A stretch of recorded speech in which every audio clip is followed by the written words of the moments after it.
Floransa Bienali sanat sergisi, 1990 yılından bu yana İtalya'nın Floransa kentinde her 2 yılda bir düzenlenen önemli uluslararası sergilerden biridir.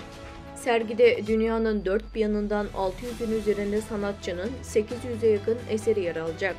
Özbekistan'ın ünlü Uygur sanatçısı Lekim İbrahim Hakimoğlu'nun bu yılki sergiye seçilen Uygur Bin Yıl duvar resimleri tarzında yapılmış 5 eseri bulunuyor.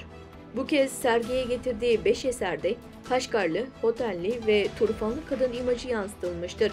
Bu resimler bu sergideki en ilgi çekici eserler arasında yer alıyor. Sergi sırasında Uygur kültürünü yakından tanıyan bazı uzman ve sanatçıların eserleriyle ilgili önemli yorumlarda bulunduğunu söyledi. Lekim İbrahim'in resimlerinin Uygur Milenyum duvar resimlerinin sanatsal tarzını ve Uygurların özgürlük arzusunu yansıttığını söylediler. Sanatçı Lekim İbrahim, 1970'li yıllarda eski Sovyetler Birliği'nin Orta Asya Cumhuriyetleri ve Avrupa ülkelerinde resimleriyle tanındığını söyledi.